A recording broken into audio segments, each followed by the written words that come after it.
मुझे पीड़ा होती है।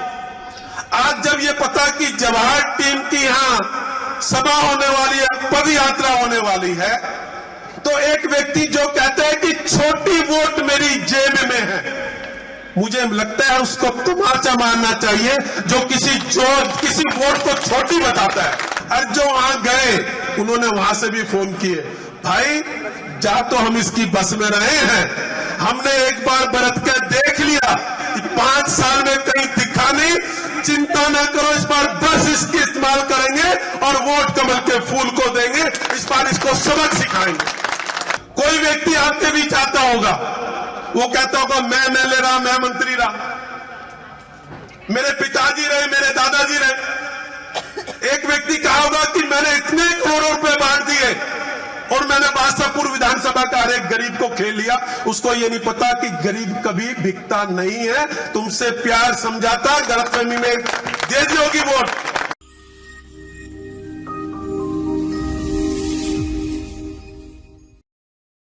आप गुरुग्राम के वासी हैं, आपकी गली में पानी भरा हुआ है, आपकी गली की सड़कें टूटी हुई हैं, आपकी कॉलोनी वैध नहीं है, तो आप कहां शिकायत करें, आप कैसे इन समस्याओं का समाधान करें। दरअसल बीजेपी के प्रवक्ता और सीएम मनोहर लाल के पूर्व ओएसडी जवाहर यादव आजकल इन्हीं कामों को लेकर चर्चा में है। जो उन्होंने लोगों के काम कराए हैं, जो उन्होंने कॉलोनियां वैध कराई हैं, उसको लेकर अब लोग उनका अभिनंदन कर रहे हैं। फर्रुखनगर में रविवार को जवाहर यादव का एक भव्य स्वागत समारोह किया गया। इस स्वागत समारोह से पहले लगभग 2 किलोमीटर की एक पदयात्रा का भी आयोजन किया गया, जिसमें फर्रुखनगर के सभी निवासियों ने जवाहर यादव का फूल माला पहनाकर स्वागत किया। आपको इस खबर में दिखाएंगे कि जवाहर यादव ने आज फर्रुखनगर में हुए अभिनंदन समारोह में कैसे बादशाहपुर से विधायक और कई नेताओं पर तीर चलाए और वो तीर कहां कहां जाकर लगे, ये भी आप लोगों को इस खबर में हम दिखाने वाले हैं। नमस्कार, मैं हूं सुनील यादव और आप देख रहे हैं गुरुग्राम न्यूज। अगर कोई नेता आपका वोट मांगने आता है, आपका जनप्रतिनिधि बनने के लिए आपसे सहायता मांगने आता है, तो आप भी इसी उम्मीद में उसकी सहायता करते हैं, आप भी इसी उम्मीद में उसको वोट देते हैं कि शायद आपके जो अटके हुए काम हो, आपकी जो जन समस्याएं हो, उनका समाधान वो जनप्रतिनिधि करा पाए। लेकिन आपका चुना हुआ वो नेता अगर उन कामों को नहीं करा पाता है, तो फिर आपके दिल पर क्या बीतती है। दरअसल बीजेपी के प्रवक्ता और सीएम मनोहर लाल के पूर्व ओएसडी रहे जवाहर यादव ने यह दावा किया है कि अगर उनका किसी इलाके में कोई काम नहीं हो रहा है, तो बादशाहपुर विधानसभा के लगभग हर गांव में जहां जहां उनके ऑफिस खुले हुए हैं, जहां जहां उनके सेंटर खुले हुए हैं, वहां पर जाकर लोग अपनी जन समस्याएं रख सकते हैं और जवाहर यादव आचार संहिता लगने से पहले उन कामों को भी करवा देंगे। दरअसल जवाहर यादव ने दावा किया है कि उन्हीं के प्रयासों के चलते फर्रुखनगर की लगभग 8 कॉलोनियों को सीएम मनोहर लाल ने वैध करार दिया है। इसके अलावा आने वाले समय में 11 ऐसी और कॉलोनियां हैं जिनको की जल्द ही वैध कर दिया जाएगा। और गुरुग्राम में जहां पर सड़कें नहीं थी, जहां पर गलियों में पानी भरा हुआ था, उनको भी समस्याओं का निदान दिलाया है जवाहर यादव ने। दरअसल जवाहर यादव ने आज फर्रुखनगर में जनसभा को संबोधित करते हुए कई तीर चलाए। वो तीर इशारों में चलाए, लेकिन जिस तरफ करके वो तीर चलाए गए हैं, शायद ये तीर निशाने पर ही जाकर लगेंगे। सबसे पहले जवाहर यादव ने जिक्र किया दौलताबाद गांव का, कि जब उन्होंने दौलताबाद गांव का दौरा किया तो वहां पर देखा कि ना सड़कें हैं और ना ही वहां पर कोई सुविधा है। सड़कों पर सड़कें कम बल्कि गड्ढे ज्यादा नजर आ रहे हैं, इसीलिए उन्होंने उन गड्ढों को भरवाया। वहां जो पिछले कई सालों से सड़कों पर पानी बह रहा है उसको बंद करवाया और लोगों के कई काम कराए हैं। मौजूदा विधायक पर निशाना साधते हुए कई बातें जवाहर यादव ने कही हैं। इसके अलावा उन लोगों पर भी निशाना साधा है जो बीजेपी पार्टी में है और जो समय आने पर पार्टी का साथ नहीं देते हैं। पहले वो बातें सुनवाते हैं आपको कि किस तरह जवाहर यादव ने अपनी जनसभा से संबोधन के दौरान विरोधियों पर निशाना साधा, फिर उनसे जो हमने बातचीत की है किस तरह वो आने वाले समय में और कॉलोनियों को पक्का कराएंगे, आप उन तक अपनी जन समस्या कैसे पहुंचा सकते हैं, और उसके बाद आप लोगों को सुनवाएंगे हम जो ग्रामीण यहाँ पर इकट्ठे हुए, जो अलग अलग इलाकों से लोग यहाँ पर आए, जिनके काम जवाहर यादव ने कराया है, वो किस तरह से धन्यवाद जवाहर यादव को दे रहे हैं, वो भी आपको सुनवाते हैं। मेरी टीम में ऐसे लोग हैं, अभी जिस भाई से आप रागनी सुन रहे थे, रविंदर जी, आज इनकी बेटी की शादी है और ये इस प्रोग्राम में है। इससे पता चलता है कि जवाहर टीम की ताकत कितनी मजबूत है और कितनी बड़ी। आज इनकी बेटी की शादी है और व्यक्ति यहां पर है, तो मुझे लगता है कि आज ऐसे अगर लोग हमारे पास हैं तो आने वाला समय 2024 तुम्हारा है, इसकी मैं तुम्हें गारंटी देता हूं। मुझे पीड़ा होती है आज जब ये पता कि जवाहर टीम की यहां सभा होने वाली है, पद यात्रा होने वाली है, तो एक व्यक्ति जो कहता है कि छोटी वोट मेरी जेब में है, मुझे लगता है उसको तमाचा मारना चाहिए जो किसी वोट को छोटी बताता है। वोट होती है, और जब हम किसी को कहते हैं ये छोटी वोट है तो हम गरीब का अपमान करते हैं, हम दलितों का अपमान करते हैं। उसने पूरी कोशिश की हरिद्वार के नाम पर, मेरे मम्मी के गांव में उसने मुलैना गांव है वहां उसने 7 बसें भेजी कि सबको हरिद्वार लेके चलो। काठापुरी में उसने 8 बसें भेजी हरिद्वार लेके चलो। उसने कालियावास में भेजी, उसने दबारीपुरी में भेजी, उसने नरसिंहपुर में भी भेजी होगी, उसने सुल्तानपुर में भी भेजी है। पर मुझे ऐसे ऐसे लोग मिले जो कहा भाई हमने उसकी बसें खाली जाने दी, हम बिकने वाले लोग नहीं है, हम तो अपने भाई के साथ खड़े हैं। तो मैं ऐसे सब गरीब को धन्यवाद करता हूं जिन्होंने कहा कि हरिद्वार जब मां गंगा बुलाएगी हम चले जाएंगे। और जो वहां गए उन्होंने वहां से भी फोन किए, भाई जा तो हम इसकी बस में रहे हैं, हमने एक बार बरत कर देख लिया कि 5 साल में कहीं दिखा नहीं, चिंता न करो इस बार बस इसकी इस्तेमाल करेंगे और वोट कमल के फूल को देंगे, इस बार इसको सबक सिखाएंगे। जो व्यक्ति कल तक कहता था जी मैं आपके बीच में आके सोता हूं, अभी यहां दौलताबाद के लोग मिले है, कुछ दौलताबाद के लोग उधर हाथ खड़ा कर रहे हैं, इधर भी यहां लोग हाथ खड़ा कर रहे हैं। इन्होंने एक दिन मुझे बुला लिया कि भाई साहब आपको चाय पे बुलाते हैं। मैंने कहा भाई दौलताबाद के लोग बुलाने, चाय पे जाना चाहिए। अच्छा मुझे नहीं पता था ये मेरे साथ राजनीति कर रहे हैं। मैं आ गया दौलताबाद में, ऐसा नर्क है, कहीं पता नहीं नाली कहां है और सड़क कहां है, किसी पे एक सफाई कर्मचारी मुझे वहां नहीं मिला, पानी ऐसा बह रहा था। और इन्होंने मुझे एक पार्क दिखाया, उसका वीडियो मेरे पास है। इनका जो हेल्थ सेंटर है उसके सामने एक पार्क था जहां घास नाम की चीज नहीं और केवल 5-5, 7-7 फुट गंदा पानी भरा था। तो ये तो मेरे दौलताबाद के लोग थे।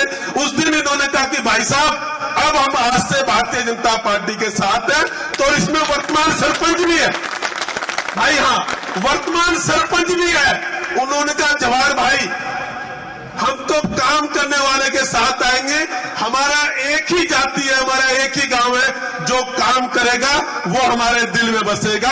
तो इन्होंने रज्जो चाची की तरह पैम्फलेट तो नहीं बसाया, पर हनुमान की तरह जवाहर यादव को अपने दिलों में बसा लिया।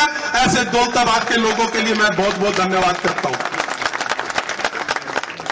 जब जीता हुआ कोई भी व्यक्ति, पूरे देश में कोई भी व्यक्ति अगर वो लोगों के सुख दुख भूल कर प्रॉपर्टी डीलिंग में लग जाए, कोई व्यक्ति वो कहे जी मैं धनवापुर में जमीन दिलाने का काम करूंगा बिल्डरों का, और एक डील में 42 करोड़ रुपए कमा ले, तो मुझे लगता है वो जिस गरीबों के कंधे पे वहां गया था, वक्त आ गया, कोई भी, मैं किसी का नाम नहीं ले रहा, वक्त आ गया, चाहे वो बासापुर विधानसभा में हो, चाहे वो गुड़गांव विधानसभा में हो, चाहे वो सोनना विधानसभा में हो, चाहे वो कोई विधानसभा में हो, चाहे सिरसा विधानसभा में हो, जिसने गरीबों की भावनाओं से खेला है, 90 की 90 सीटों पे उसको जवाब देना है।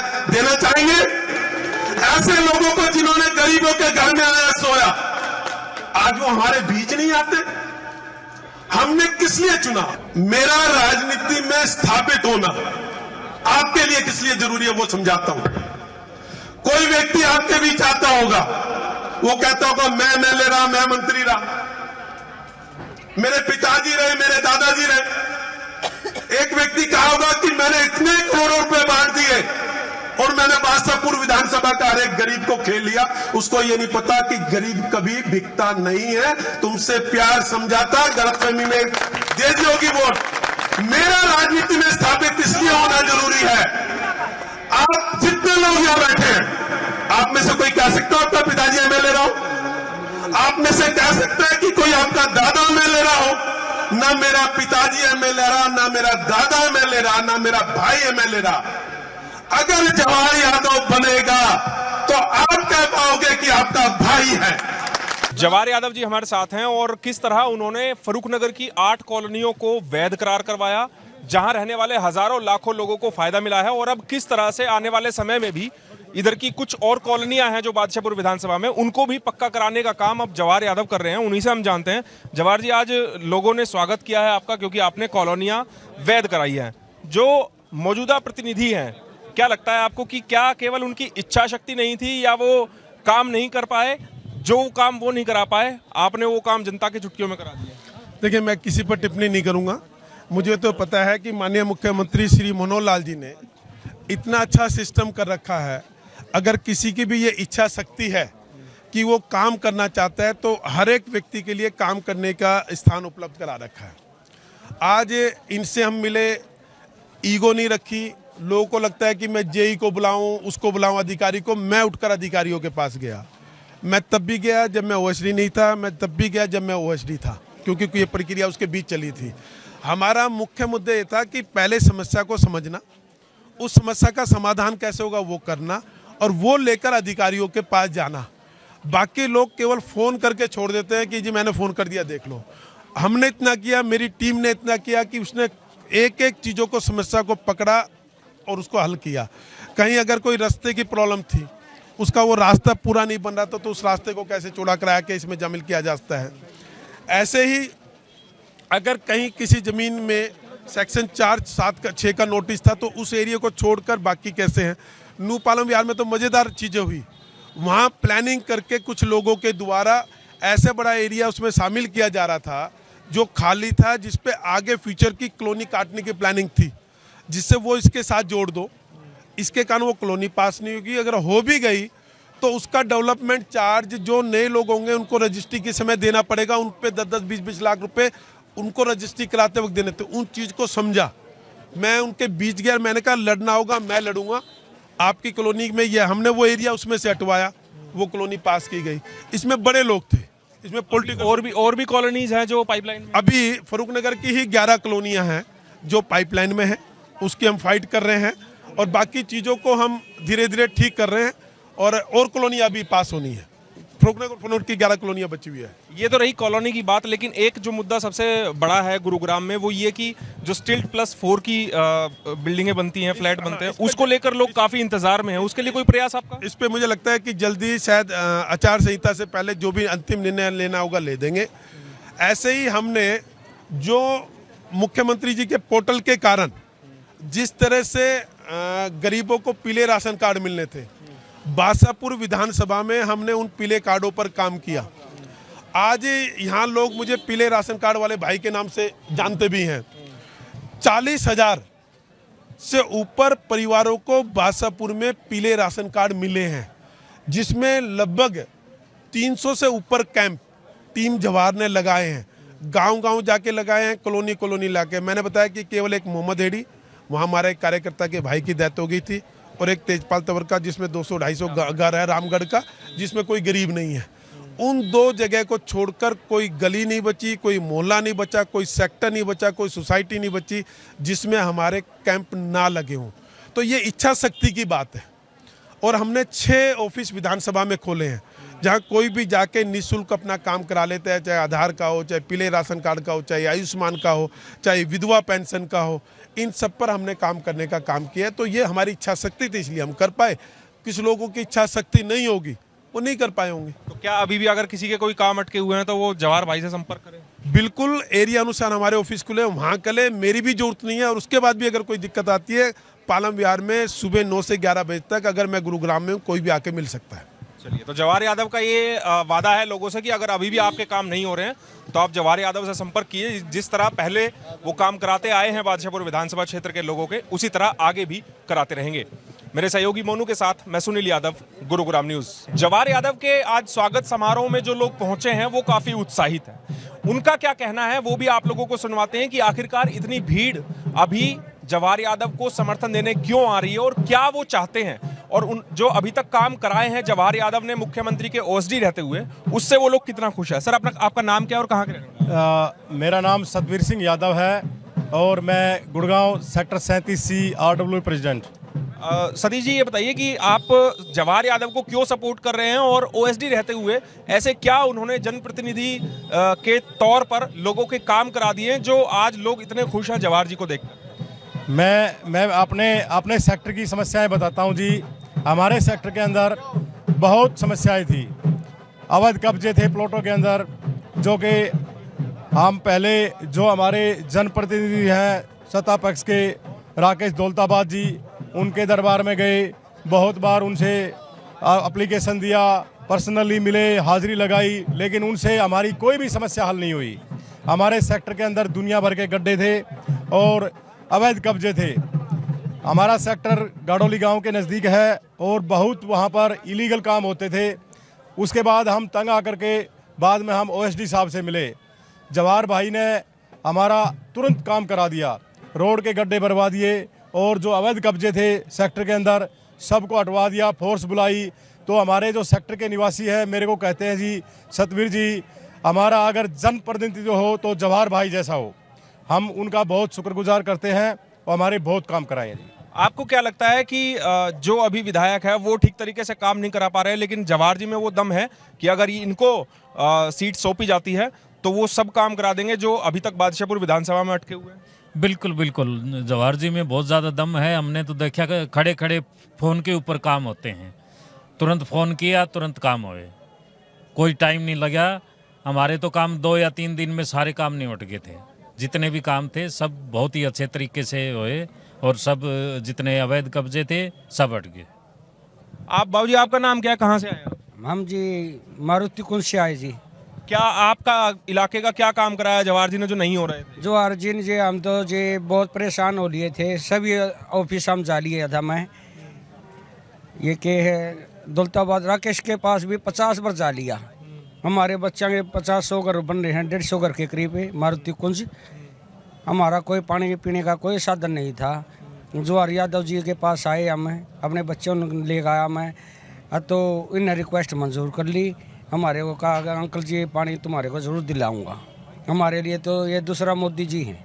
चलिए, तो ऐसा नहीं है कि केवल पानी की समस्या है, बल्कि गुरुग्राम में जो सबसे ज़्यादा समस्या थी वो अवैध कॉलोनियों की, और उन ऐसी अवैध कॉलोनी जिनमें हज़ारों लाखों लोग रहते हैं, उनको सुविधा के लिए अब उन कॉलोनियों को वैध करा दिया और उसी के चलते आज ये समारोह कराया जा रहा है। और भी कुछ लोग हैं। आपका नाम क्या है, आप कहाँ से रहने वाले हैं? मेरा नाम रणजीत सिंह है। मैं पूर्व सरपंच गांव चौमा से नंबरदार हूं और चौमा सराय और बाबूपुर से सरपंच रहा हूं और एससी मोर्चे का बीजेपी से जिला अध्यक्ष रहा हूं। तो साहब, क्या देखते हैं आप, जवाहर जी ने जो काम किए हैं, क्या लगता है कि इनको इस बार मौका दिया जाना चाहिए? क्योंकि बादशाहपुर विधानसभा में जैसा बाकी लोग कह रहे हैं कि काम करा ही नहीं पाए हैं जो जनप्रतिनिधि हैं, तो इस बार मौका जवाहर जी का है। देखिए, जो जनप्रतिनिधि की बात कर रहे हो, वो जिस टाइम उसको चुनाव लड़ा, लोगों के बीच में गया, मैं ये करूँगा वो करूँगा, उस टाइम एम्बुलेंस चलाई, लोगों के बीच में जाके कहीं गरीब की शादी में कन्यादान देकर है, और उसके बाद में बनने के बाद में दोनों हाथों से लूट के चक्कर में लग गया।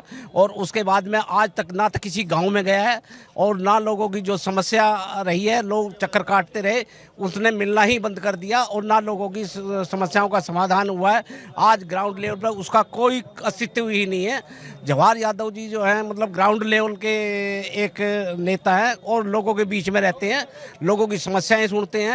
किसी भी अपने विधानसभा बादशाहपुर से किसी भी कोने से आता है, और विधानसभा की ही बात नहीं करता मैं, तो पूरे हरियाणा से किसी भी कोने से कोई आता है, उसकी जो समस्या होती है आराम से उसको सुनते हैं और उसका समाधान कराते हैं।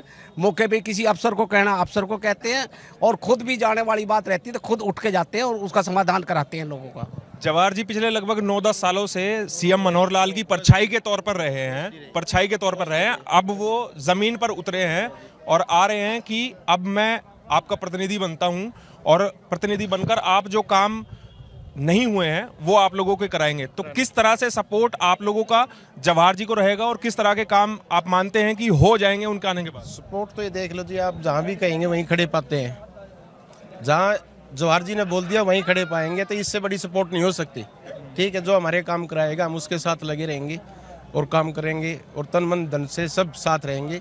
हमारे 2 काम थे, एक तो हमारा रॉयल्टी रुकी हुई थी, हमारे गांव में आए और जवाहर जी से बोला कि ये ऐसे ऐसे परेशान है जमींदार, और इनकी रॉयल्टी नहीं आ रही। मतलब ये ठीक है, दौलताबाद से हूँ मैं, राकेश दौलताबाद के गांव से, और उन्होंने फ़ोन किया ऑफिसर को, अगर कल जाके आप मिलो। हम जाके मिले तो तीसरे दिन हमारे खाते में रॉयल्टी आ गई।